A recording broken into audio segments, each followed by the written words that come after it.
Welcome back to Girls Across the Pond. Hey, thanks for joining us today. We are a mother daughter duo from two sides of the Atlantic. You're in the UK, I'm in America, and we would love it if you would join us for our coffee break podcast, Girls Across the Pond.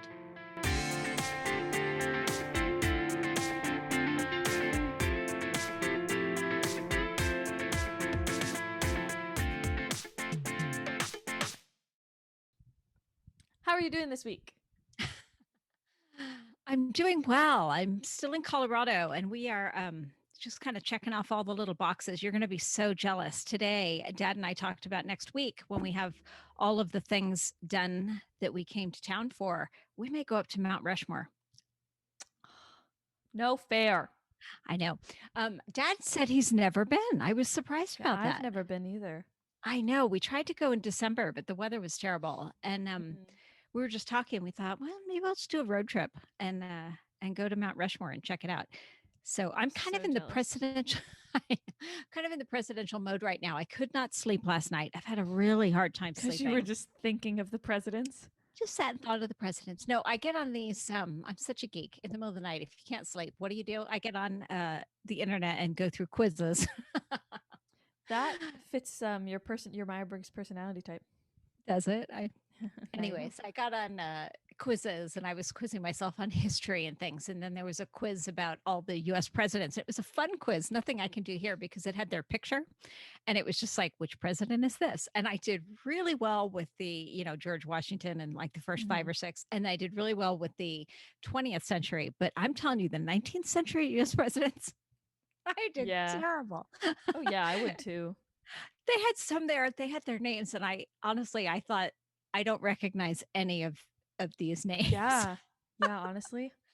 You Yeah. know, when I took US history, I or just history class in general, I was so bad at memorizing dates of things that happened. I could Mm. tell you what happened and like describe the events of situations that happened, but actually trying to think of like the date of the event or trying to put things in like a timeline order, just no. Big no Uh, for me. I was very similarly struggling. I would always struggle to memorize vocabulary for a foreign language or for English too. I just like struggled with that memorization aspect of just like memorizing lists of things. I struggle with that in Korean learning too. yeah. Like with not to go on a whole tangent about memorization, but um with memorizing like grammar structures, like especially in the Korean language, but in a lot of languages, there's like reoccurring patterns and themes. So a lot of times I'll see a new grammar structure in Korean and almost know how to use it almost instantly. Like I can pretty much gauge how to use it based off of like similar patterns that I've seen already. But vocabulary, no. Big no. It's just like it's so hard just to just stick in my head if I'm memorizing it from like lists. Same, Yeah. that's what I was saying. Same thing with history is like if I had to like date like chronologically events that happened, I would just like absolutely struggle. Oh man, I'm really good with that. I Sorry. I But think I just not have good. a poor recall memory because like I don't spend too much time of my time like just in general day to day thinking about the past. I Yeah. think more about the future. So maybe that's part of it. I don't know. That's a good thing. That is a good thing. Yeah. Well, we have lots to talk about today. Sorry about that little tangent. We just got on straight away. You're not going to Um, ask me how my week was? in a second, I want to tell the viewers, people who she's like, whatever. Fine. What Don't care how I am. that fits right in with what we're going to talk about. We're going to talk about imposter syndrome today, which is really fun. And we're going to get on a subject here of inspiration versus intimidation. When are you inspired? And when is your inspiration just cut down from intimidation? So that should be a fun topic for conversation. So, yeah, stay tuned. That's what we're in here to chat about today. A little kind of chaotic. How's your day, darling? It was good. So first of all, I have a lot of updates. Oh, So, okay. my flat. I was home alone the last time in the last episode, just here vibing by myself. But my flatmates returned, and over the weekend we went to IKEA to get some fun stuff. The Oh, thing nice. is, so I got some more storage things, which is great. We love storage, trying to keep things clean. I struggle with keeping my room clean. I do. So trying to It optimize hurts me. storage options.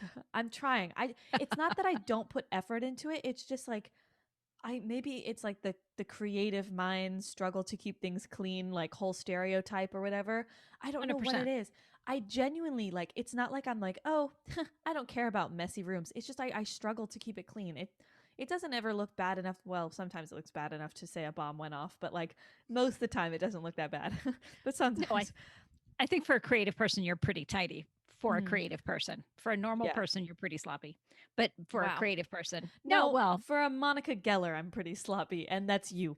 yes, from my benchmark, but Yeah. everybody's sloppy from my benchmark. Um, so we went to IKEA to get some storage options, but any like shelving that I tried to get some shelving, tried to get some things for my desk, like storage things for my desk. They were all like any furniture that I had to get at the warehouse part of IKEA just sold out. Of course, because it's COVID. So, oh yeah, I didn't think about that. So, Mm. tomorrow or like sometime this week, my flatmate's mom is going back to IKEA, and I think she's purchased it on an order ahead of time to just click and collect. Oh, So good. hopefully we'll get it then. That's my update. But I had a very nice day today. It's been overcast all day here, and it's been raining all day, Your and favorite. I love the rain so much. I just like I wake up, I hear a little pitter patter on my window. I open the window and it's foggy and misty, and I just like instant euphoric. Like I just love that weather so much. People look at me like I'm insane, and I do not care because I'm so happy when it rains. Ugh, But it's been raining all day today.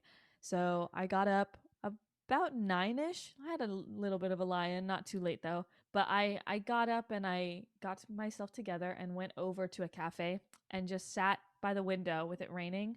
And I listened to classical music and I read. And such a good part to my day. So that sounds amazing. yeah, doesn't that it sounds very up my alley. I was just playing classical music to fit the vibe of the rain outside, and I had a coffee and I read a book, and that was very nice. And then I came back and I filmed a drum cover for my YouTube channel, which is great. That'll be going up soon. It And is. I then liked it. I spent all day editing that too.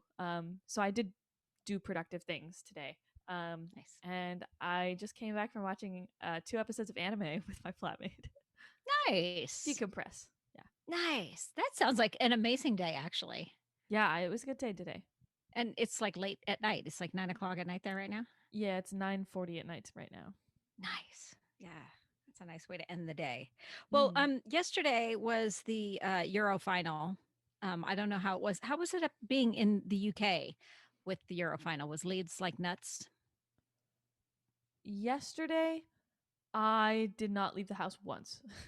We So, I don't know. did. We watched it here. You know, Dad's totally into football, as they call it there. It's soccer to us, but yeah. And England was in the final against Italy, and I was upstairs working, and I have to tell you, it was one of those games where they have, you know, they play 90 minutes and it's tied, and so it goes into overtime, Mhm. which it did, and then it was still tied, and so then it came down to a shootout, and so. I hate those kind of endings. I know a lot of people do. It's like, why did we just spend all that time playing soccer or football, and now we're into sudden death shootout? And so it was sudden death shootout, and unfortunately Italy won. Well, congratulations to Italy. That's very good. It was a great game. There were fantastic players and everything, and I just felt so bad for the Brits. I mean, they just the UK in particular, I know, just takes football like it is everything to Mhm. them. And so just losing a game like that is just tragic. They had come Mhm. so far, and yeah, that was a bit of a bummer that they didn't win. They had William and Kate were there. I don't know if you saw them, and they had little George with I did them. not watch. Little Prince George. He's just adorable. He's only I don't know how old he is now, probably 7. I don't know, but he was in a little suit and tie with dad, like little matching suit and tie. Hey, Oh, little that's little cute. mini me. Oh my God, adorable. And when England scored, they scored 1 goal apiece. And when England scored, man, little George there just yay! And he was so into it.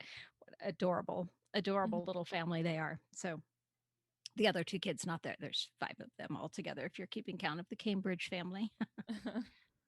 So, um, yeah, that happened. That did There you go. happen. That did happen. We're getting back to normalcy here.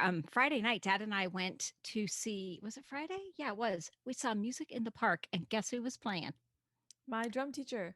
Your drum teacher, Todd Williams, drum extraordinaire, was playing with Wayne Wilkinson Trio. So Andy was there and Wayne was there, all three of them playing outside this beautiful Episcopal church downtown Colorado Springs. Mm-hmm.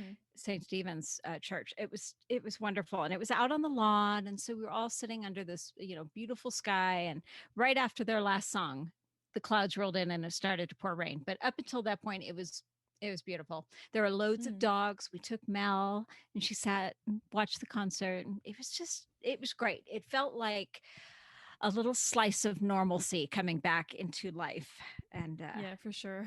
oh, God, that was great. And we got to talk to Todd, and he says hi. And Wayne was wondering how you were doing. I said, she's doing really well. She's focused on all sorts of things going on. Mm-hmm. So, yeah, they were asking about you, and it was great. Yeah, I saw lots of posts of it on Facebook. Oh, really? Other Mm-hmm, people yeah. other than me posted? Well, I know Todd was tagged in it, and I'm friends with Todd and Wayne on Facebook as well. I think I'm Yeah. actually friends with Todd, Wayne, and Andy on Facebook. Yeah. I Um, didn't get to talk to Andy. He was so off doing his thing. So, yeah, normalcy. Is life getting back to normal where you guys are? I hope so, man. We're done with this lockdown. mm-hmm. Okay, so any other catch up stuff before we get into our I think that's actually all that's occurring in my life right now. Oh, wait, no, I've got one more. Okay, so this is a very nerdy thing, but we've been new. Joan, you're a nerd. Got it. Anyways, I have been playing chess on my iPad, and I've been really enjoying it. Um, did not know you knew how to play chess. Is that new? yeah, no, I've Oh. known how to play chess. I'm not I'm not a very competitive person in things that are just like, we'll say, hobbies. Not that chess is a hobby, but like in things that I'm not doing like seriously, like music. I do seriously. Like, I'm considering this to be like my career. Like this, well, not considering this is going to be my career. So I'm Mhm. very competitive when it comes to music. But just like in like fun things to do in my free time, I am just Mhm. like not competitive at all.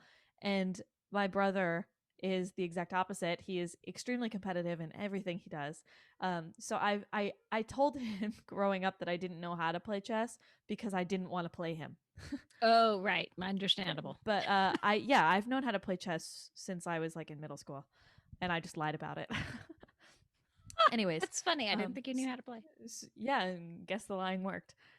So I've been playing chess on my iPad with the computer, and I've actually been beating the computer a lot. And I was quite surprised. Wow. Only on easy and intermediate. I haven't tried any of the like advanced challenging, but I got past intermediate. I've checkmated on intermediate, and I was quite surprised at that. But Wow. I found this new chess challenge, which is the best version of chess I have ever played. It's it's on the app, like chess.com, or whatever it is, the really popular chess app for all the listeners who play chess on their smart devices. There's like one leading app for chess. Anyways, there's one feature of it, and I can't remember what it's called. It's like solo chess or something. First of all, because you're playing by yourself, but it's their Chess play challenge. and learn. No, it's like, I think it's literally just chess.com. Anyways, that's beyond the point. But there's this feature on it called like solo chess, and you start with just ones, and then it gets all the way up to the number 10. But basically, it's like with one, for example, like on the first level, there's two pieces, and you have to take the other piece in one move. As in, like, you can only, like, each move has to be taking another piece. But you get up to the point where there's 11 pieces on the board, and you have to take a piece with every move. And there's a little bit more to it where it's like each piece can only move two times in a row. And if there's a king visible, because sometimes they'll do like five knights and then like a queen or something. But if there is a king on the board somewhere, the king has to be the last one, obviously. But you have to take another piece with every move. So it's like each move is very calculated so that you end up with just one piece after like 10 moves. It's kind of like If you boom, don't boom, boom, boom, boom, boom, boom. and if you don't take a piece, do you lose? Yeah, so it's like a puzzle. You're like solving a puzzle. You're not playing against anybody. It's like a challenge. So there'll be like 10 pieces just on the chessboard, and like they still move the same way the chess pieces move. So the like, bishop goes diagonally and all this stuff. Um but you have to take a piece with every move. And if you don't, you mess up the puzzle and have to start over. So that's why. But like there's no technical like whites or black pieces. Like they're all the same color, so it's like you can move any piece at any point. Mhm. But you have to take a piece every move, and so you're just getting it down to just one piece by the end after like 10 moves or something. But the more moves you have, the more pieces you have to get rid of. So it gets harder as it goes. But I have just been loving doing that. And I was keeping track of the records because basically it lights up in green anytime you just get it on the first try. And then it's red anytime you hit an undo button at least like one time. And I was like okay, this is going to sound low for the first time doing it, but like 65% of the answers, like from levels 1 to 10, I got right on my first try of just Oh, that's doing great. it. Yeah. Mainly because I sat and stared at it until I figured out a solution, not just like randomly guessing. I was like, okay, let's Yeah. see. You'd take this piece, you'd take this piece. Okay. You're very And that good at leaves the second. figuring things out. Yeah. So I Thank can you. see you doing that. Yeah, I was just like sitting there, just like staring at my iPad screen for like 5 minutes, going like, and then just like all of a sudden I was like, okay, action time, and then I just like beat it all in one move, and I was like, I feel really OP, and no one was here to see it, but I just OP? solved that all in one move. What does OP that is mean? like, how do you describe OP? It's a slang word that just means like boss, like like the What's it final stand for? boss. OP. I don't actually know. Original player. I'm not sure. It's a gaming term, is how I learned it. But OP is like boss level kind of thing. Like if you're like, oh no, that character's too OP, it's like they're too powerful. So Ooh, when I was like, I felt OP, I felt like I was like the final boss. nice. Final boss you. OP Joan. Well, what a nice transition then. We are going to talk today about imposter syndrome and inspiration versus intimidation. How did you want to talk about this? You want to talk about imposter syndrome and Let's then talk the other about two leading into it, or the vice two versa. leading? The latter. The latter. Okay. So inspiration versus intimidation. I saw this on I can't remember where I was, but somebody was talking about things that inspire you versus Mm-hmm. things that intimidate you. And sometimes you can be inspired by something up to a point and then you start to feel intimidated by it. Mm-hmm. What are some things, if you just had to list some different things that intimidate you? People. Anybody? In specific, Yeah. Just uh, people? I'm not gonna like, yeah, just people intimidate me. What?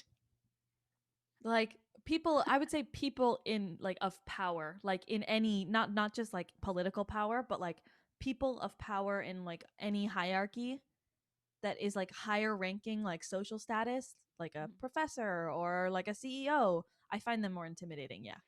Oh, interesting. Do you know, I feel That the doesn't mean exact I won't opposite. talk to them. I won't talk to them, but it's not that I won't talk to them. That's what I meant to say. But Yeah. like, I just find them intimidating.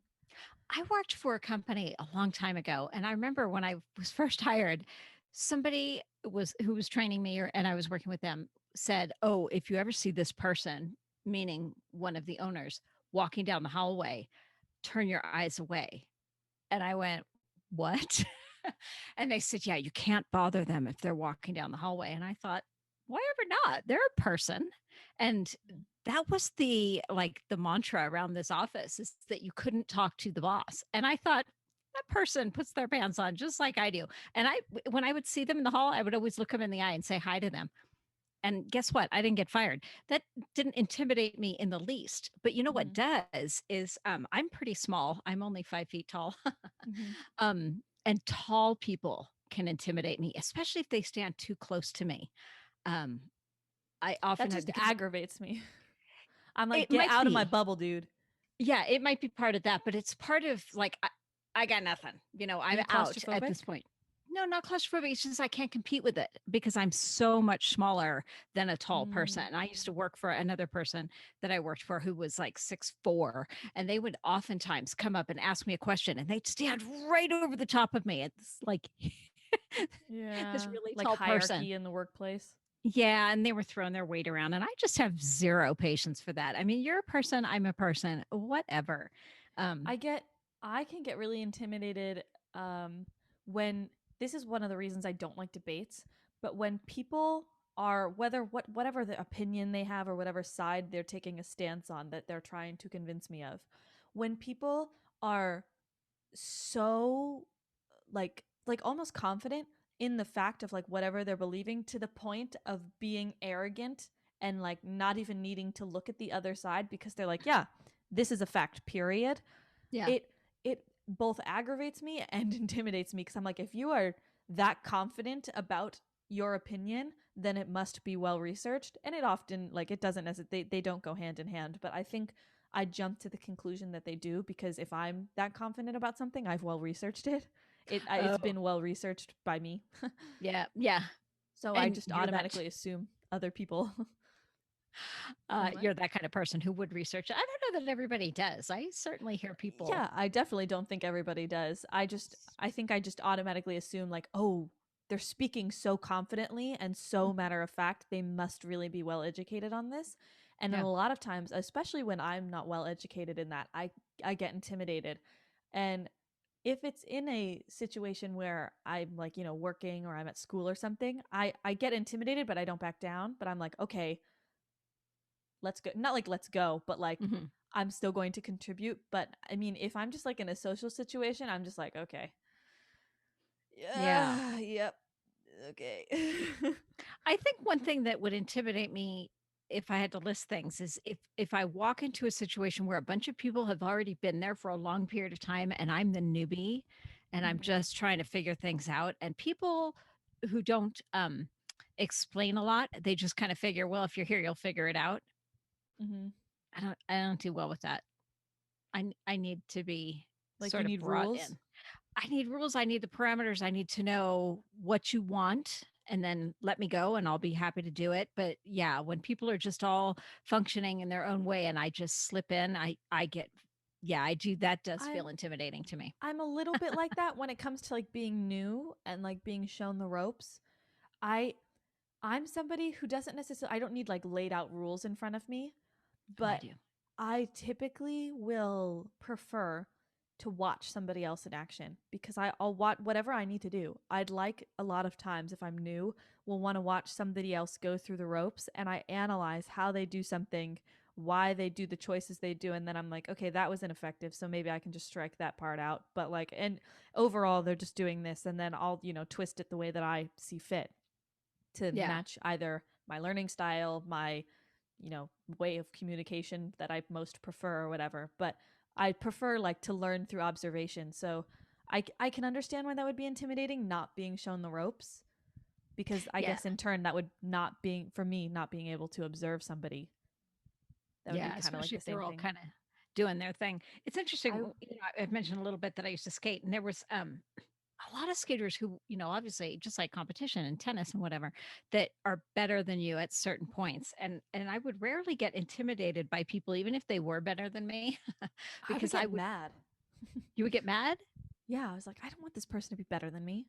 Yeah, I get really competitive. And I would often watch what they did and try to fine tune what they did better than me. And I would try to be try to be objective about what I would do better than them. And whatever points they did better than me, I would just mimic them. And therefore, I had their good parts that I was mimicking, and I had my good parts. And so I put in my head, okay, now I've got the best of both. And so now I'm better than you. That's And so interesting. I just move past it. I think it's interesting because it sounds like, from what I'm hearing, you say, it sounds like when somebody else like intimidates you in that way, you almost like compare and contrast. You're like, here are their better features. Here Mhm. are their cons. Here are my better features. Here are my cons. I'll take their stuff and make it myself. I 100%. prioritize effectiveness. I'm like, I'll watch somebody do something and I'm like, okay, that was really effective. I'll do the same. That it would be so much easier if you just did this, but I'm Yeah. not comparing it to what I typically do. Oh, I I would. It's almost like every situation to me is a new situation. I don't draw from my past experience and be like, "Oh, well this worked one time." No, no. I'm I'll look at it as though it's a fresh playing field and I'll be like, "Yes, what this person did was effective. I will use it. That could have been so much easier if they had only done this." Kind of thing. Yeah. Yeah. That's Yeah. that's You're more what I do. You're analyzing, which is what you do, which is That's what I do. amazing. What I find interesting, something that helped me a lot with being intimidated, especially in workplace environments, was actually the conservatory that I went to growing up. And The one of the Colorado Springs things, Conservatory. yeah, one of the things that we did there was whether it be for gigs, for recitals, for plays and musicals that we did, is there was a very big culture of just like almost getting thrown in the deep end and like learning like, Mhm. oh, I can do this. But it was nice because it was a great balance of like, holy crap, I'm getting thrown in the deep end here, but there were mentors there to catch you. So Yes. I can't even think of an example because there were so many times that it happened that it's like almost like sensory overload. I'm like, it just happened so many times, but times that like I would like almost feel out of my depth. I was like, I don't really know if I'm qualified for this, or I've never done this before and this is really scary, or there's somebody that would be better to do this than me. Maybe I wasn't the best choice to do this.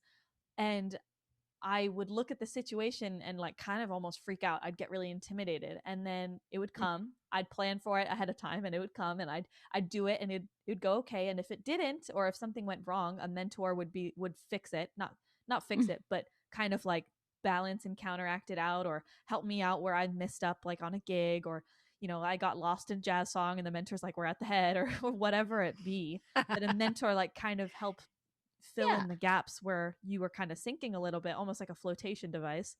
Um, and then you come out the other side and you're like, oh, huh, I did that fine. And now the next time I jump in, it's not deep anymore. It feels like almost not necessarily shallow waters, but this feels more comfortable, and now I can go even deeper. Yes. And I That's think that's the mark. that was a really great learning experience for me. Yeah, that's the mark of a really great system. Colorado Springs Conservatory is amazing like that. And they do sort of throw you in to the deep end, but they throw you in and they stand on the side to catch you, which is I think that's perfect. probably one of the reasons that was probably one of the reasons I was able to move countries so easily, because I talk to people out here a lot, and they're just like, what made you come to England? You're American. Not like where are your parents, but a little bit like where are your parents?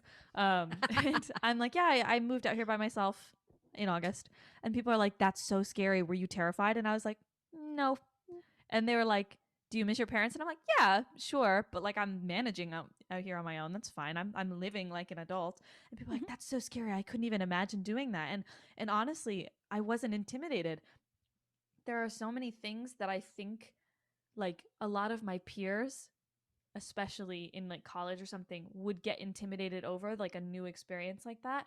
And like my mindset is almost like trained now when I find, especially in like a learning environment like school, or a gig or a music thing, that if I see intimidation like or something that might be out of my depth, I'm like, it's not out of reach.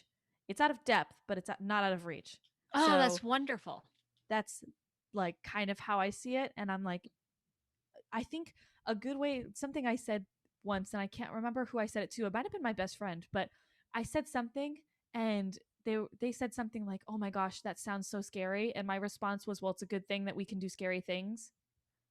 And it's like, "Oh yeah, that sounds so hard." Okay, well, it's a good thing that we can do hard things. Like, you know, that doesn't mean like if it's all easy, that'd be boring. You want a challenge.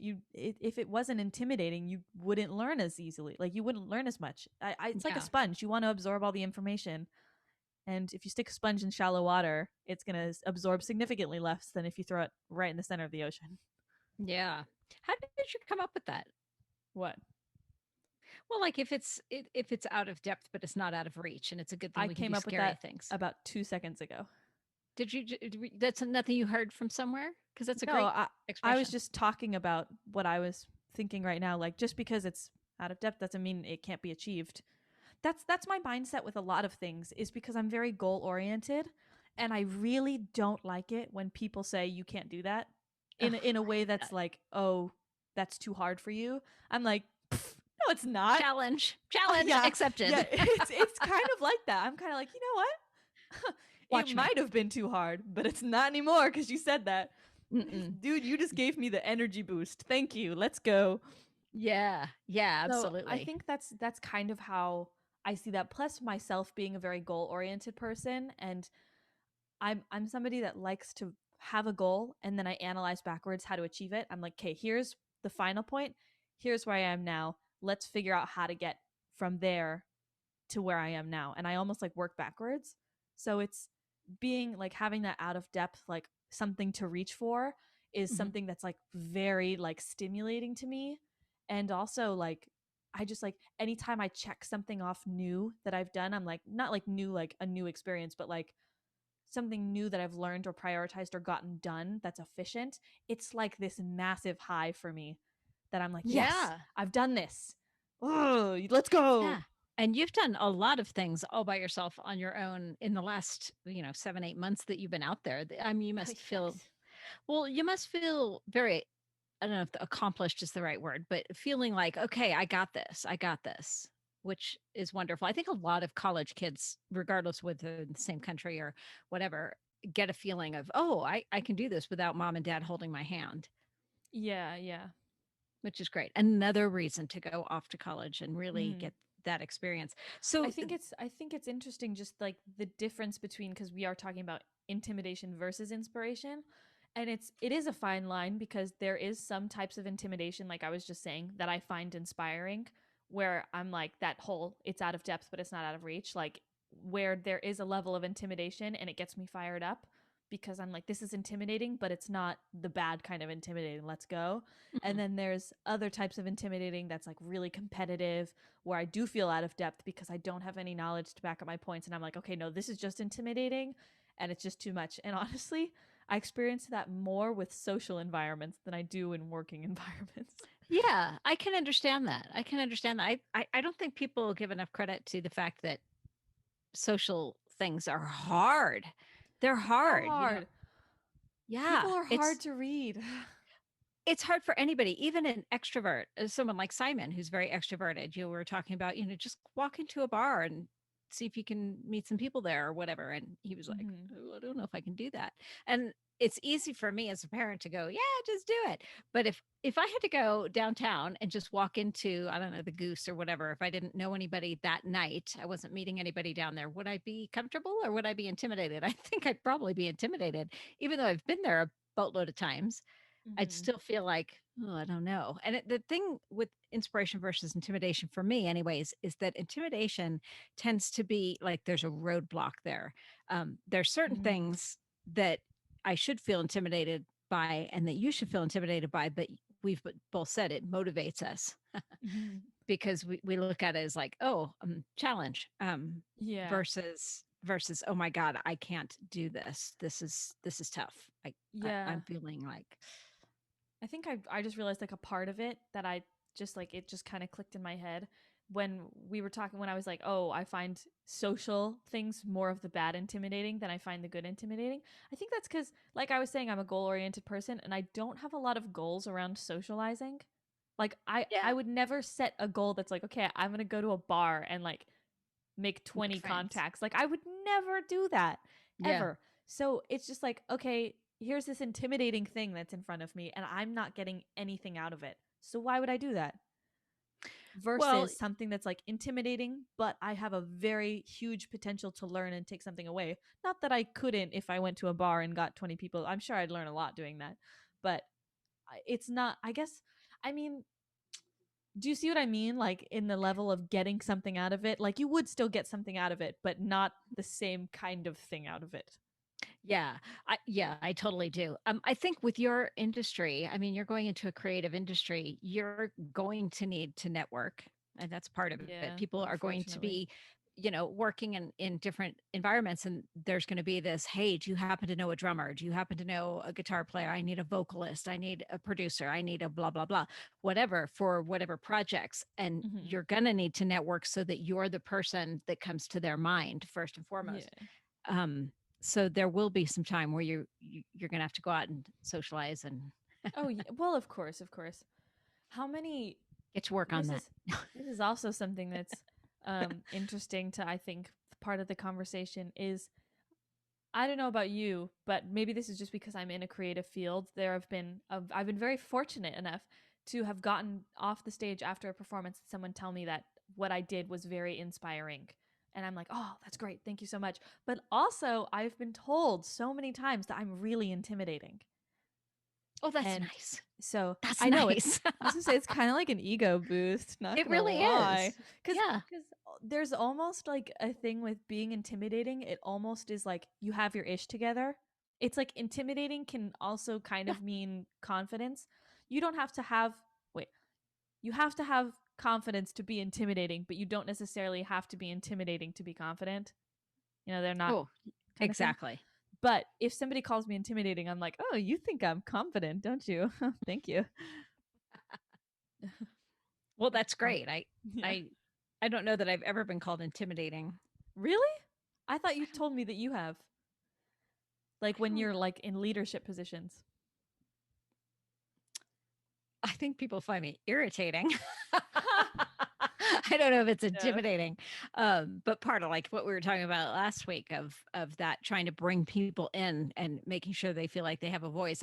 I know that gets irritating for people, and when people find that they don't want to work with me, it's because I won't let Too it much of a go. people pleaser? Oh, People pleaser, or I'm trying to, I'm trying to give people their place, and sometimes people don't want to be there, and I'm just trying right. to bring them in, and they find that And you're annoying. like, They're like, stop. yeah, so Right. yeah, I get that. I think though you and Lot. I are both very big planning oriented people. We Mm. like a plan. Oh yeah, And I think we like plans in different ways, but we still like plans. And I think that in itself can come across as intimidating because that's not a trait that a lot of people have. yeah. And I'm going to relate it back to the creative industries yet again because, well, shocker, that's what I know. I could not tell you how the world of finance deals with planning, but I can tell you how production students deal with it. I can come across as really intimidating because a lot of musicians I know struggle with planning. They're more on the creative side, so they're a lot more like go with the flow, relaxed, chill, let the Hmm. creative inspiration take over. And then I come in and I'm like, right, we're going to meet on Tuesday morning. Everybody have 3 ideas before then. And if you don't, you're getting kicked out of the group. Not that intense, but I can get across. I can understand how it comes across that way. And people find that intimidating because, it's like almost like setting deadlines Hmm. by Yeah, planning. no, I wouldn't back down on that at all. I think that's wonderful. Oh, no, I'm not. I'm proud of that trait, but I Okay, good. think other people find it intimidating because a lot of people around me, Hmm. just like right now in my life, aren't like as much of planning oriented people that I am. Yeah, So I can understand how just by being a planning person, it can come across as like you have your stuff together. yeah. Now, what do you get your inspiration from? For what? Anything. Let's talk songwriting. You're gonna write a song. Where do you get your inspiration from? I just Uh, pulled that out of my back pocket. We don't have that. I I find a lot of artists inspiring. Um, like I'll listen to somebody's music and I don't necessarily like I don't know if I've ever had a moment where I'm just like, "Oh my god, inspired. Right now, I'm going to go write a Oh, song." really? Like I don't really get that way. It's more Ooh, like I do. I I want to write a song and I'm like, "Oh, I really really liked what so and so did with this chord progression or this melodic theory application that I know of. Or, for example, Cavetown is an artist that I really like. And on his YouTube channel, he would show like some of his Logic projects. And what I'd do is I'd stop the video and I'd screenshot it Hmm. and like analyze once again me being an analyzer. I'd analyze exactly what he was doing in Logic. I was Hmm. like, okay, he's got these instruments panned this way and he's got this kind of compressor on this instrument and all this stuff, which he was probably just trying to show his Logic screen. And I was like, oh, this is exactly what he's doing. And I learned a lot from that because I was, it was when I was first getting into production. And Hmm. so that was like an application of how I applied, not like I wasn't stealing like all of his exact work, but I was like, okay, well, Cavetown uses it this way and I don't really know another way to do it at the moment, so I'm going to do it this way and then maybe I'll play around from there and then figure out something that is a little more what I like. Or honestly, like with a lot of music stuff, if it's like something I hear that I like, I can find it inspiring. Hmm. But like I don't, if I have, it's been very rare that I just like I'm like boom, inspired. I think that's because I'm more of a thinking oriented person than I am a feeling oriented person. I think if I had to try and say why that was, but I don't know. Do you find this is probably off the subject? Do you find you can summon your creativity and go, okay, I'm going to sit down from 2 to 3 today, and I'm going to do this, do whatever it is. Yes and Go. no. There was a point in time, and I think we actually talked about it on this podcast when we were talking about scheduling. And I showed my schedule, and I was like, "Here's what I've like Oh, reached right, right. out." And I had like blocks of time to like work on songwriting and stuff. Mhm. And a lot of times I mentioned like, "Oh, well, if I don't feel creative at this time, I'll swap it with something at a Mhm. different time so that I'm still getting my to-do list done." And Yeah. then, but we're just like rotating the times. And while that was okay, it wasn't the most effective. So I ultimately ended up ditching that schedule. And I try what I really find myself doing more consistently. It's hard for me to stick to a constant routine because that doesn't leave room for the creativity part.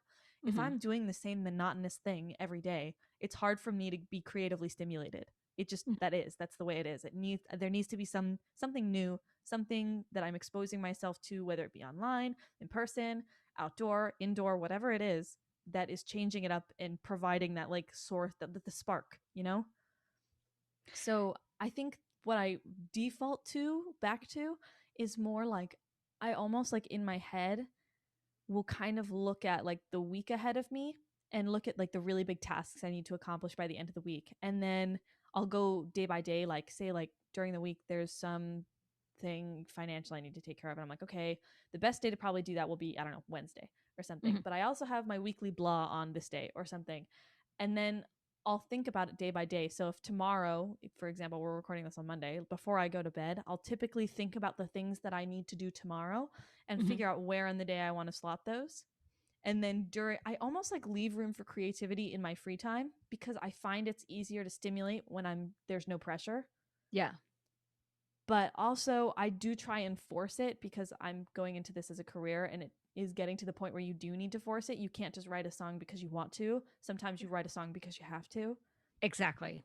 I found that with design. I worked in interior design for years and years, and I had to learn to summon creativity. That I have to design this project, whether inspired or not. I have to sit down tomorrow for 8 hours and create, whether I'm in the Mm-hmm. mood or not, whether the sun is shining or it's pouring snow or whatever. So you do have to come up with ways to summon your creativity.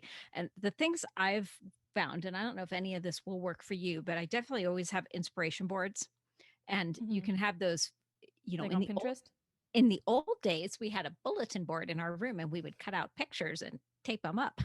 Mm-hmm. But I have a lot of boards on my Instagram. Mm-hmm. And I Oh, when I you're like scroll through saved. feeds, yep, I save them and they're all organized. Of course they are, behind the scenes. So I have different boards that I can look at, and they might not strike my fancy a ton when I'm just scrolling through, but I might think, oh, I could probably use that later. And so I have thousands of pictures saved behind Mm-hmm. the scenes in there. And I do also have a lot on Pinterest as well, which, by the way, Girls Across Pond just got their Pinterest page. So we're now up on Pinterest, Twitter, Facebook, and Instagram. So you can find us everywhere. There's a little plug for you. Plug. Um, yeah, so photos and inspiration boards, and I use those a lot if I knew I was coming down to a new project and I had to start designing with it. I also get inspired by smells. I'm very much into aromatherapy, and I know we wanted to kind of start talking about that. Interesting. And so I oftentimes, if I get a candle and I smell it and I think, oh, that really takes me away and kind of pulls my mind out of the rut, because sometimes I personally find I can't create if I have too much on my mind. If there's too much housework to be done or too much laundry to done or too many bills to be paid, I can't focus Mm-hmm. um, on anything but that. And if I have to focus on something else, I want something to pull me out of it. And smells do that for me. Aromatherapy all the time, whether it's a lotion or a potpourri or a candle or whatever. So I always have something that I can smell around me. That's um, interesting. I don't know if I'm like that with any like sensory things, but I do associate songs and moods with colors. So I yeah, know you I've said this mentioned to that you before. before, but like Mhm. a lot of times when I'm writing something, I'll be like, oh, this song is almost like a deep blue, so I should Mhm. make it sound more blue, Yeah. kind of thing. not it's not always a conscious thought. That's like the closest thing to a sensory stimulus though that I get from it. I can often smell colors. And I used to, my friends used to tease me about this when I was in grade school. I was like, oh, if you have a lotion or something, you can smell that's a pink or this is a black or whatever. And they used to laugh at me and go, how on earth are you smelling a color? And then I learned that when people put fragrances together, like a certain candle, sandalwood candle, or what's that dark smell that you like from Bath and Mahogany Body teakwood. Works? Mahogany teakwood. That would smell dark, right? Well, Mm-hmm. obviously, because mahogany is dark and so is teakwood. And those are coming from elements that are dark. And, you may smell something that smells very pink. Well, that comes from peony. Oh, okay. Got it. So certain smells remind me of colors. And if I'm working on a color scheme for a house that's maybe that rose gold that was hugely popular a couple of years ago, I would have pink smelling candles around me to get me more into that mood, Mm. that kind of thing. So Gotcha. those are things I use to inspire and to what I call summon creativity. You can call it whatever you I want, but when I've been summoning creativity, so I've had a couple of assignments this past year where I had to do like the forced creativity because on production, the assignments that we submit have to be originals. There's been two total projects we've been allowed to cover something for, and everything else we've had to do had to be original compositions. And most of them are like 5 minutes. It's not like write a little song like verse, chorus, and you're done. yeah, It's like write little a five ditty. minute piece. Um, so typically, well, I'm very, it's like planning ahead for just in case a worst case scenario, is I have a songwriting book of songs that I've already written. So if I really can't think of anything, I'll pull a song from that and be like, Oh, okay, that's we're just great. going to record this and submit this Yeah, because it's still an original, it's done. And if I really cannot create anything right now, I'll just use something I've created in the past. Cool. there you go. So it's like a little folder it's like in case of emergency break glass, it's like that. um, Break but glass.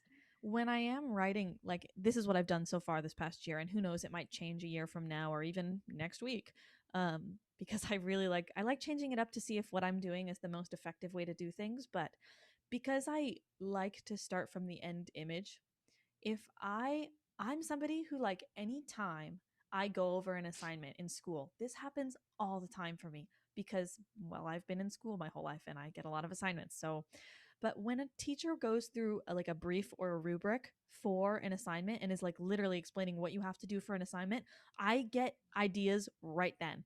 And by the time they're finished talking about the assignment, I know exactly what I want to do and how I'm going to do it. Oh, Like nice. that's how fast my brain is like, okay, here's the end image, go. Like kind of Hmm. thing. And I mean, not all the time I'll have the exact clear crystal image, like what I want to do. Sometimes I'll be like, okay, well, I could do this or this, and I'll spend a couple days, like maybe max, like brainstorming about which one would probably be the best for the grade, which one would be the easiest to execute, all these different things.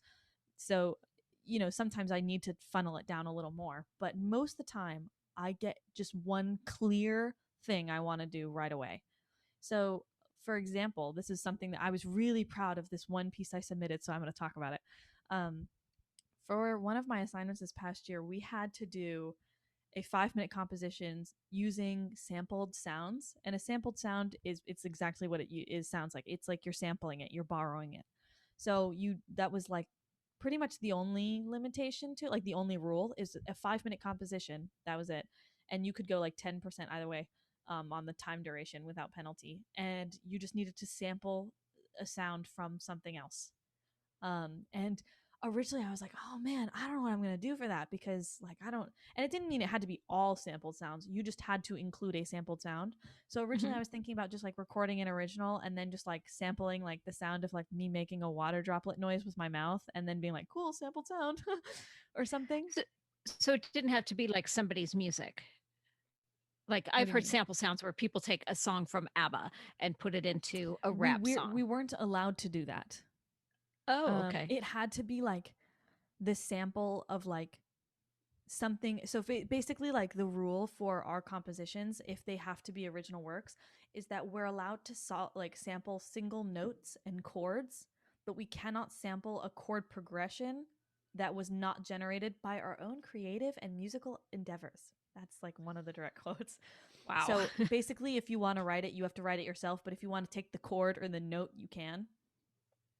So I went into one of the Mac labs at my school and was looking at this sampler that we have on one of the computers that one of my professors was talking about in class, because I saw him using it on a little video and was like, oh, that's cool. I'm going to go experiment with that.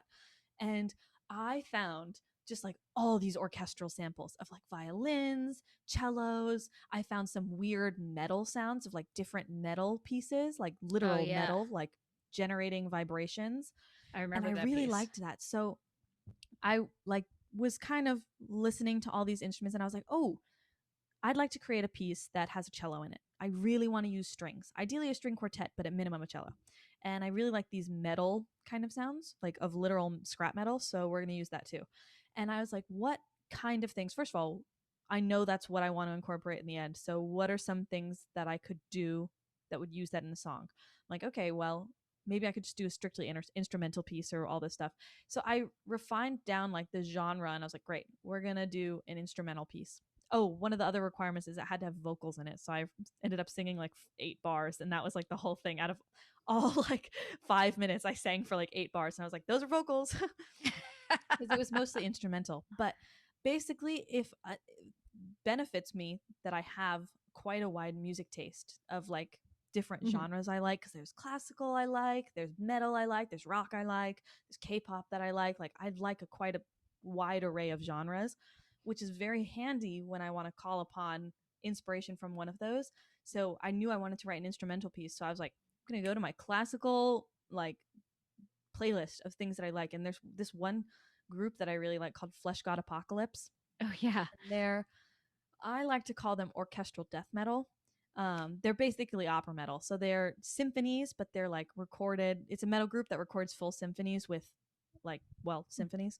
Um, Supply a link to yeah, them I'll link on it. their thing. If you're watching on YouTube, I'll put a link to some of their stuff down in the comment section below.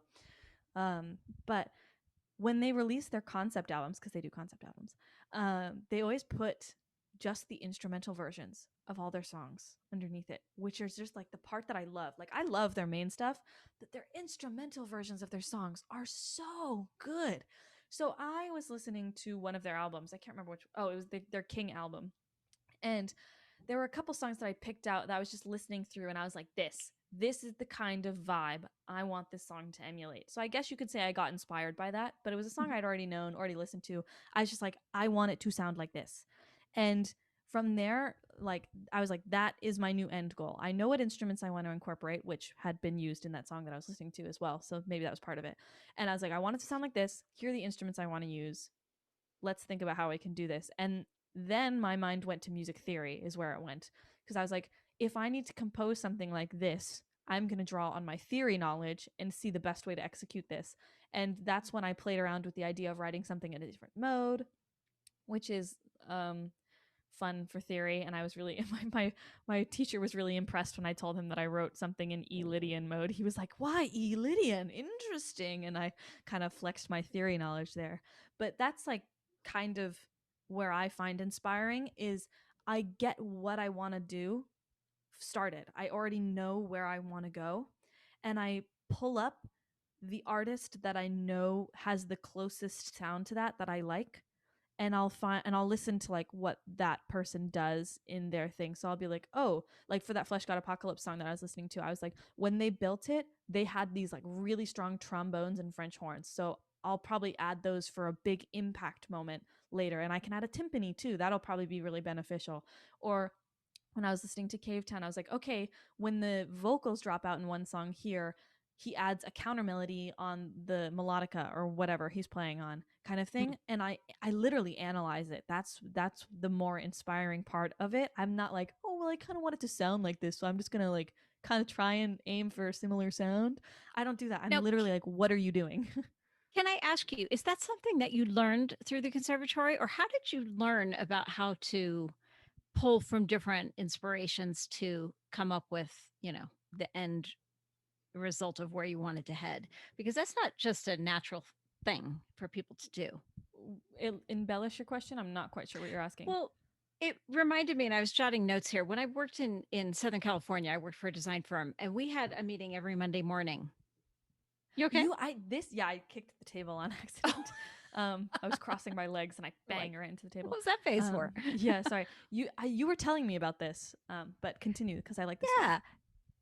I worked for it was a really high powered interior design firm up in Pacific Palisades. It was great. And every Monday morning we had to be in the office at 7:30 in the morning, way up north in LA, through the traffic. Nobody could be late. We had to sit at a conference table and all come in and we would talk about what was going on through the week. So everybody would be aware if there was meetings and presentations and whatnot going on. Um, and we all had to talk about what we did over the weekend. And the leader, our president there, would go around the table and go, who did what this weekend? And it was okay if you had an off week and you didn't contribute, but he wanted to know that you were at museums and that you were looking at things and that you went to art galleries and you went there, or maybe you went to the Grove down in LA and you looked at some fashion things, or whatever, because it all kind of played into interior design, and we had to know what was going on with the trends. And he just did not want people on staff that went home on Friday night and sat in front of the TV and binge watched, Big Bang Theory or whatever over the weekend. He wanted to know that you were bringing something to the table every day, and he insisted on that, as far as creativity went. And so that was kind of where learned my tricks of the trade, if it was, about how to summon your creativity and how to bring something to the table, go and bring elements from here, there, and everywhere. And that's what I'm hearing from you, that at the tender age of 19, you're already doing that naturally. So I'm just wondering, how did you learn that? Was that something you learned from the Colorado Springs Conservatory? Like pulling aspects of different Yeah. artists and stuff. Well, I going out think and looking at things from that point of view and then going, oh, I could pull a little bit from there and I like this and I can bring that in. And I think that's a little bit of just like how the arts are in general, because it's kind of like I hear this all the time being in music just at the ripe age of 19, is the direct quote of no idea is a new idea. Everything has been taken from something else at this point. Like we're kind of all like, if you listen to American Tune by is it Simon and Garfunkel? No, Paul yeah, Simon. yeah. Just No, one of them. Simon. Paul Yeah. Simon, right? I thought Um, it was Simon and Garfunkel, but anyways, go ahead. one of them, at least, maybe both. We don't know. But that song, American Tune, that chord progression is a direct. It's directly taken from, I believe, a Bach chorale, like that was played in churches, like yeah, that we went over in my music theory class. And actually, that was something that I found really inspiring. I I'm somebody that's a firm believer. That was something that I did find very inspiring, because I'm such an I think that's one of the reasons I like music theory, is because I'm a very analytical person. So I got a lot out of music theory classes, no surprise. Um, but music theory is very classical oriented, and I'm somebody that's a very big advocate that for now, the pop world that we're in, and that just kind of keeps recycling the same thing that works over and over again, that if we're recycling this, like these old ideas that we've already used, and that's fine if that's what we're doing, they're the classical, just not the classical era itself, like the Baroque era too, and all that stuff, but classical music in general, instrumental. When I say classical, um, it had so much going on that we can still use for inspiration today. And Mm. so, like, that's kind of, when I see stuff like that, that's kind of where I think about it when I hear about what Simon and Garfunkel did, or I read about Queen taking a big influence from stuff like that. I think, though, in general, that's kind of where my mind works best. That's like, I almost autopilot to doing that, like on default. That's my default, That's great. because like I've said a billion times on this episode, I'm a goal oriented person. So I feel most capable of action and like actually getting stuff done when I have the end picture in mind. I know that Yes. this is what I'm aiming for, so it's way easier for me to get there than if I'm just shooting in the dark and going like, it's like throwing stuff at a wall and seeing what sticks. If you don't have an aim, you're like, well, let's try this. Okay, no, that didn't work. Okay, let's try this one. Like, you don't know what's going to work. And I find that even when I get stressed out, I can get really hyper fixated on details when I get stressed out. And in doing that, I can sometimes lose sight of that big picture because I'm so focused on like this really minute detail that doesn't matter because I'm stressed and I'm like, oh, it has to be perfect, that whole thing. But when I look at the big picture and I'm like, okay, here's where I can take influence from this, and now I can take from this. It's just like, it's really that in itself. Just looking at that and seeing the big picture that's what's inspiring to me. Less Yeah. so, but still somewhat like, oh wow, I really like the song and I can use this. But like more like, oh, but this is what I can do with it. What I can do with it. Exactly. Mm-hmm. I Googled it. It was just Paul Simon, 1975. So they were broken up by that time. Okay, In so case you Paul wanted to know. Simon's American Tune. I love that song too. That's a really great song. You should cover that song. That's a good song. I can play the guitar, So so maybe. yeah. So while we're talking about that, and I guess the takeaways, if you're listening, are just ways to get inspired and to not be intimidated. But there's a buzz thing going around right now, and it seems like It's not you going mentioned. around right now. It's been I going around know. for a while. It has. It's been going around for about 20, 25 years now, but it seems like it's one of the topics du jour, if you will. And I don't know if it's been brought out more because of COVID and because we're all sitting here in our houses and letting the world. I feel like the world's passing me by right now, and that's very frustrating to me. But it's imposter syndrome, and you mentioned it to me, I don't know, a couple months ago, and I was like, I don't Probably know in what that March. is. Yeah, a while ago. I had heard of it, but I didn't really know what it was. So why don't you explain it for anybody who hasn't heard of it? They've been living under a rock, like me, and not knowing what it was. Go ahead. So, imposter syndrome, first of all, I'd like to clarify, is not an actual like medical condition. So, No. if I start describing this and you're like, "Holy crap, I do that." That's fine. It's not a real medical thing. You're not, don't worry. Um like there's nothing, you don't need medication or anything. But uh there is like some stat that's like 90% of people suffer from imposter syndrome at one point or another throughout their life. So very commonly you might have experienced this. But the idea is exactly what it sounds like. It's the fear of like faking what you're doing, the fear of being an imposter, of at what you're doing. And not only that, but a following fear of being exposed for being a fake. That's what I'm getting at it, is that you're carrying a fear, which we all do. So Mm-hmm. that's the first time I heard about it. I thought, well, that's normal to feel that way. But it's a fear that you're going to get exposed, Mm-hmm. and that's where there becomes a little bit of intolerance with it. Mm-hmm. So go ahead. That was my explanation on imposter Oh, syndrome. okay. What more So were you hoping for? no, so with intimidation, because if you get inspired by things, and most people get inspired, and then there becomes a level of intimidation. Okay, I want to do this. This is great. I'm doing it. And now all of a sudden, there's my barrier. This is as high as I can go with it. And now I'm intimidated to go any further with it. So some people will back down, even us. I mean, we get up to a point, we go, okay, Yeah, that's everyone as, backs that's down as at high some as I'm point. getting. And then there's other times where you go, okay, I'm going to keep going on this. And it's not necessarily a conscious thought, but you keep going. And pretty soon you're just doing it because you're faking it and getting away with it. And then I think is when imposter syndrome would creep in, because that what you're doing, you're not qualified for, or Well, you're not. imposter syndrome isn't like you're actually faking it. No, you feel Like like you're going to get yeah, exposed. you feel like you feel as though you were faking it. Maybe you feel like you're not qualified for a position that you're in, Hmm. and you fear getting exposed for being that. But whether or not you actually have the experience and qualifications for that role is Hmm. not included in the imposter syndrome. Yeah, I know. I felt that way as in my later years of skating. Pretty much right before I finished, I felt like I had gotten as far up the ladder as I was going to go, and I was competing at the world level, and I thought I don't really belong here. I could do everything I'm supposed to be doing, and I'm competitive, and I'm getting good scores, but I still feel like, yeah, I I don't really belong here. I don't really fit in here. There's people I'm surrounded by, and I actually can't get to the point where I'm mimicking them to beat them. I feel like I'm hitting that limit. And yet everybody around me was like, "Yeah, keep going. You're doing great." And they didn't see what I was feeling.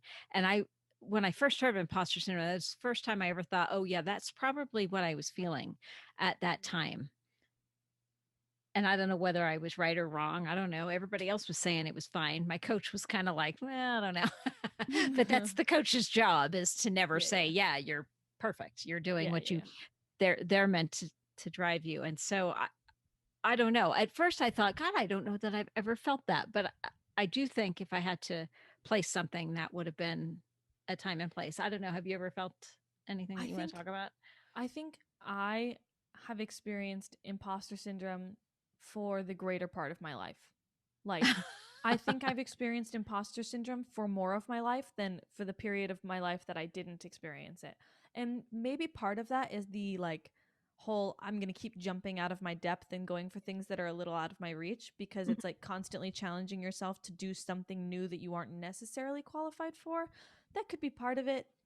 Another part of it could also be that like I've said I millions of times, I'm prone to repeating myself apparently. Um that I have a very analytical mind and it sometimes makes jumps to conclusions that I don't quite always keep up. Like it's like my mind goes so fast that the thought can't really it's like a following. It's like shadowing it. So sometimes I get to the answer before I quite know how I got there. Yeah. And so I do have like a doubt in my mind when that happens. Like How'd do I I get really here? know that what I know is what I know? Like, come on, you know. I'm, Do I I'm know like, this or do I not know this? yeah, I'm like, was that just, especially when I'm right? It's almost like, then I'm like, okay, that was just a lucky guess, though.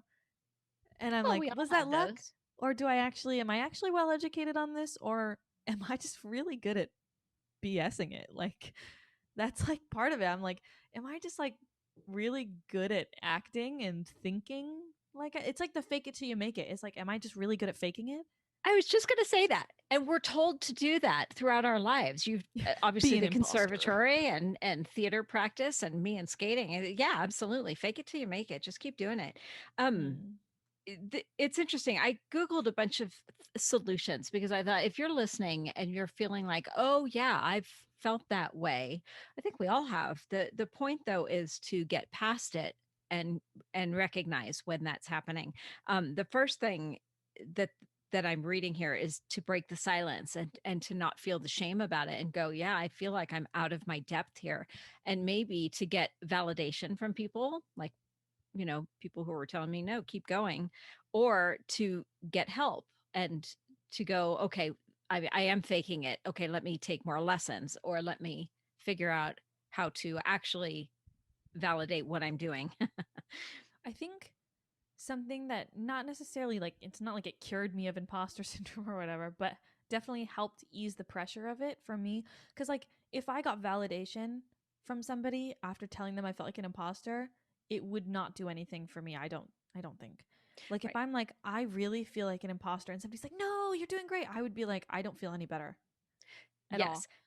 I think what's helped me, this is especially true in group things, is splitting the workload. Sometimes because I'm kind of like set in my ways and set in like the fact that like I know how I think and I know what's best for me kind of thing. So I get into like the mindset of like, well, I know what's best. And so I can kind of like whether it be intentional or not intentional or be that I don't trust the members that I'm working with or be that I just want all the credit. I don't know what the cause is. But sometimes I can unconsciously give myself more work than I do to the rest of the group. And that can sort of build up to the pressure of imposter syndrome of being like, oh my god, I really gave myself all this work to do and I'm a fraud, so like I don't know how to do it. And part of that, like building that, like relieving some of that pressure, is just asking other people to do more work. Like that sounds so rude, but like you know what I mean, like Join being me. like, hey, I feel a little caught up in doing this, is it okay if somebody else takes the write up part of blah or something? And typically I'll ask somebody to handle the part that I feel the worst about. Like I'm like, okay, Hmm. maybe I'm less of an imposter when it comes to, I don't know, logo design, but like somebody else handle the finances, please. Yeah. Kind of Well, thing. someone And else's. yeah, different strengths, different weaknesses, Yeah, and yeah. all that. So I find if it's a group project, asking other people to put in their expertise and like contrasting ideas, even if it's like, I'll do it, but let's like work on it together. you know? What if you're working on a project by yourself and you're feeling like an imposter? Then I'll still bounce ideas off of people. I That's good. definitely thrive when I'm bouncing ideas off of people. Yeah. If I'm making a big decision, if I am working on a solo project, even if I think I know what I want to do, I have like, yes, I've picked this answer. I typically like to bounce it off of one idea or one other person, not one idea. Mhm. I'll bounce it off another person. Because while I do like doing those things where I'm pushing myself and trying to like, go a little bit out of depth so I feel like I'm still learning something, I can sometimes look too far. And sometimes I'll think I'm jumping in the 6 foot deep zone, but I'm Mhm. actually jumping in the 12 foot deep zone kind of Yeah. thing. And especially because I'm somebody that's lost in my head a lot. So I need to like be grounded, like almost like an ego check. Not like I'm like, whoa, I'm up here, but like being like, hang on, you're still a college student. Take that later and do this now. And like maybe don't focus on all elements of this, but you can incorporate this part here. I'd do that. And I'd be like, okay, yeah, so that can help a little bit too, is just like making sure that not only my ideas, yes, are still pushing me, but they're not so out there that Yes. if I don't hit it, I'm going to be like, oh, I'm a failure and an imposter when I was setting the boundary way too high in the first place. 100%. And that's interesting because the article that I'm reading here said both of those things. They said for sure recognize when you should be feeling that you're actually faking it, and give yourself that the permission to go, okay, I'm faking it on this part, or I'm not faking it. This is something I truly can do, and really separating those, and then separate the feeling from the fact. Mm-hmm. Really stepping outside And like yourself looking and objectively. looking objectively. And that is hard for all of us because we think, yeah, I'm great. Oh, wait a minute. Yeah. I'm not. Mm-hmm. And Or vice really, versa. or vice versa. Maybe you are great and you don't realize it. And Mm-hmm. then, yeah, I thought those were really, really good um, I think in the past suggestions. year of just me being alone, like on out on my own, by being alone, that's what I mean. And going through college assignments and stuff, I've gotten a lot better. Not professional or anything about it. It's not like I mastered it overnight. And I still have a lot of work to do on it, but I've gotten better at recognizing how to play to my strengths. I know I love music theory and I could talk about it for hours. So when I write this piece, I'm going to look at things that not only I can do from a music theory standpoint that I know would be really creative and could really benefit the overall sound of my piece, but also it'll be beneficial when I write my write up because then I can talk about how I created it from a theory standpoint and how I incorporated that or whatever it be. Or like, I'm really good at blah. So when I do this, I'm going to incorporate it here. And then I feel like less of an imposter because I'm confident in this. So I'll incorporate it to the part that I'm not so confident in. In part of, I think that's wonderful. And I kind of crack up because you always go, blah. Blah. It's part of my blah. I know. Blah and blah. Blah. One of the things I always find is so helpful, and as part of the big picture, is to realize who else you're with. I mean, these are all people. It's like walking down the hall and eye to eye with the person I worked for. These are people. Everybody's a person. There's no gods here on earth. And even though we idolize certain people because we think they're great, they're still a person, and you're competing with other people, and some people are a little bit better than you and a little bit worse than you, but they're still people. And putting that into perspective, that you are a person with other people who are all trying to get whatever goal you're trying to be, whether you're a skater or a musician or whatever, then it Do all kind of you it evens the field. are you more likely, like personally you, I'm asking you, not just like in general, but for you, are you more likely, like, would you say, to experience imposter syndrome when you are intimidated by somebody else?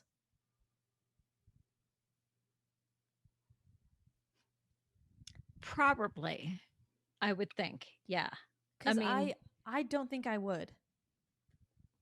the only time I can really associate it, and maybe I just have a really big ego, I don't know, or maybe I just honestly don't care. Mm-hmm.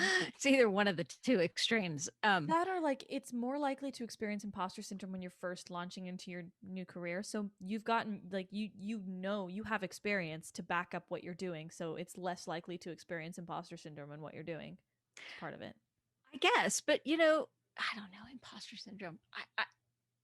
I've been, I skated for a long time. I've been doing interior design for a long time, all these things. And now you see these other kids coming up through the ranks and Mhm. they're quite good.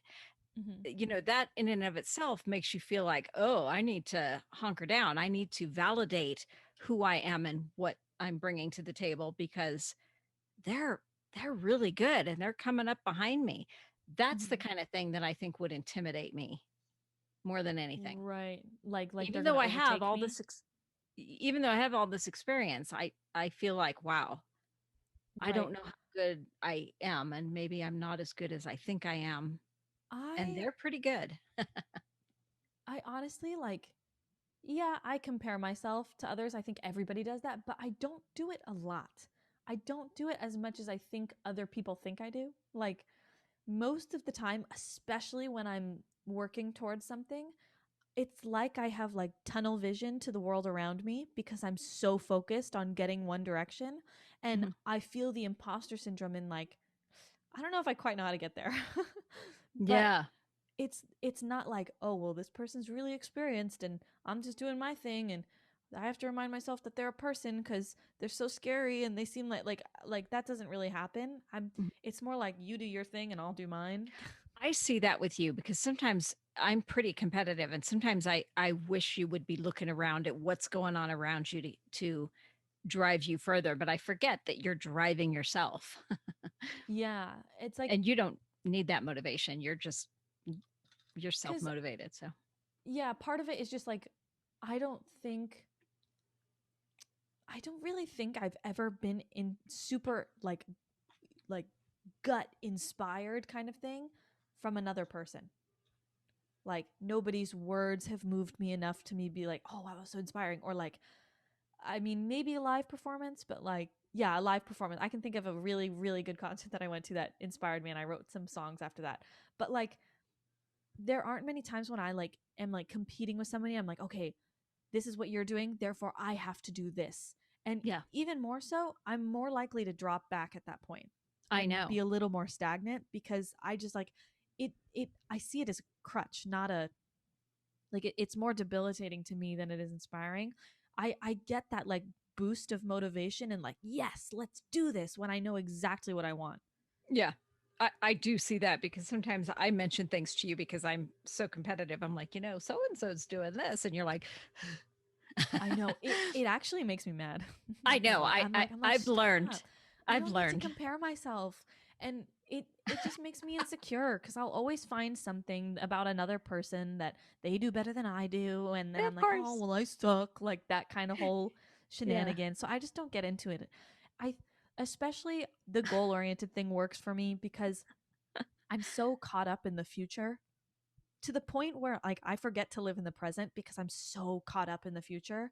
I'm Mm. just like, whether it be the fictional future or the real future that I'm setting for myself, whether it's like, okay, I'm off in fantasy land thinking about this one book, Aaron Warner. And I'm like, ooh, here's this one, fantasy thing, and I'm kind of like brainstorming, about that. Or I'm like, okay, here's where I want to end up in literally like 2030. And I'm like, okay, well, let's work backwards and see how we could get there from now. And Yeah. am I on track for what I want to do in 3 years? And then, I'm maybe on track, but I'm also now bruised from walking into the door, like because I've forgotten how to do everything in real Yeah. time. Yeah. You're special because you are so And self-motivated and I forget that. Um, and sometimes I try to motivate you and I just shut you it's like down because I get more motivated. Yeah, I also get really motivated when I get good grades. I'm like, yes, pay off, check mark, I've done it. Let's keep going. let's keep going. Exactly. Yeah. Okay, so imposter syndrome. How about that? That Pretty was a good painless. conversation. That was really intriguing. I really enjoyed that conversation. Yeah, I'm glad. We did a survey. It's out on Twitter for a couple more days about what kind of conversations you would want out of us, and it for sure is coming back stronger of deep conversations. Nobody wants to talk sports with us. Oh, It's a good thing I I started with wonder the why. Euro. It's all good. Okay, I want to finish up with a little quiz, or not? It's not. I'm sorry, it's not a quiz. It's rapid fire. Are you good for rapid Okay. fire today? Yeah. You in the mood for that? Okay, these are some questions that I found online this morning when I was out working out. So I haven't really gone through them. So try to rapid fire these if you will. Okay, Okay. what is the thing you're most afraid of? Needles. Oh yeah, duh, I forgot that. Um, what celebrity annoys you the most? I don't think any celebrity explicitly annoys me. Really? Yeah. If it's somebody I don't like, I just don't pay attention to them. Yeah, I know, yeah. So I don't really think there's any that like really annoy me. What's the most interesting thing that you have in your purse or wallet right now? Right this very Right second, this very second. What's the most interesting thing in there? Sprite flavored chapstick. Oh, I sent that to you. Yeah, that's right in my purse right now. I found that. And I thought, "Ooh, you'll like that." I love it. What's the meanest thing you've ever said to someone? The meanest thing I've ever said, I can't remember. Even if you Um, didn't mean it to be I mean. oh, Like, when I want to say mean things, they're mean. But like, I think, I think you're probably premeditating. anytime somebody says something with the intent of eliciting an emotional response from me, it makes me infuriated. And most of the time I respond very calmly, which is like I'm not going to give you that like satisfaction, but most of the time I call them out in some like at least I can rely on facts and logic when you need to elicit an emotional response to feel validated, like kind of thing. I'll shoot those kind of fires, but You're funny. If you had a boat, what would you name it? I would not name it at all. You have to name a boat. Would you No. name it I Cave don't Town? have to do anything. Would you name it Melody? I'd I'd name it boat. Melbell. Boat. Yeah. So I can just alleviate the. So I'm not going on the boat. I'm going on boat. I'm going on boat. And then Just like, people will be like, don't you mean the boat? And I'm like, no, no, no. I mean boat. I'm going on boat with a capital B. Thank you very much. oh my gosh. If you could talk to any president, which president would it be? I'd quite like to talk to George Washington. Yeah. I find that, or Jefferson, but I just would like to know a little bit more about that time. I can't wait to hear the answer for this one. On a scale of 1 to 10, 10 being high, how cool are you? Like a negative 17. I knew it was going to be a low number. Yeah. You just don't think yourself as very cool. I think of myself as very geeky. And so I say things sometimes that are like either really robotic or like really poor misread social cues. And so I'm like, haha, I like that too. Crickets. And I'm like, that's like, okay, that was cool. Your face, crickets. Yeah. Oh my gosh. How long did it take you to get ready this morning? Not 10 minutes. Oh, you're so low profile. I love it. Um, if what TV sitcom family would you like to be a member of? Sitcom family? Mm-hmm. What sitcom families are there? I don't know, like the parents of so and so. Who? Okay, what sitcom group of characters would you like to be a part of? Fit yourself right in there with How I Met Your Mother. I always wanted, like growing up, I always wanted to be a part of Victorious because that was a performing arts high school. Oh yeah. And I felt like I would do well there. I have to tell you, Victoria Justice, is that girl's name? The lead Yeah. singer, the Who lead person? starred in that? That girl was beautiful. She's stunning. She really is. Oh I still my follow her God. on Instagram. How is she not like a superstar? That girl is absolutely a knockout. Yeah. Um, okay. What supply in your house is running low right now? It's probably milk, huh? What supply? No, I got more milk today. Supply is running low. Just These food in questions. general. Just food. Time to Just do in grocery general. shopping. Snackage. Snackage. A couple more here. What's the most delightful word that you can think of? Fervent. Superfluous. This Those are my two favorite words. And yes, I do have a list of favorite words, and those two are actually at the top. Of course they are. What is your least favorite beverage? Probably Coffee. some kind of. Oh no, I love coffee. Probably some kind of like alcoholic beverage. Yeah. It's funny. Um, I loved wine. I drank wine all the time. I haven't been drinking a lot in the last year, and I had a glass of red wine the other day, and I almost couldn't tolerate it. I do not like white wine. Oh, I literally got like what's the sweet white wine? Pinot Grigio, Moscato is probably the sweetest. or the least like bitter one. What one's Pinot I don't drink Grigio? enough.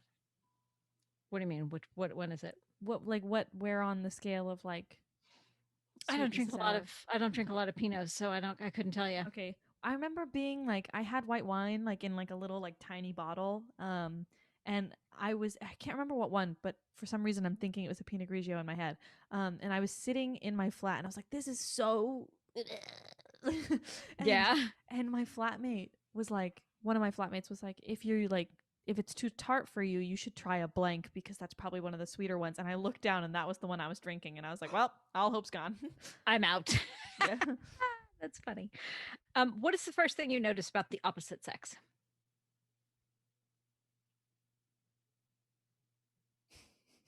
Crickets.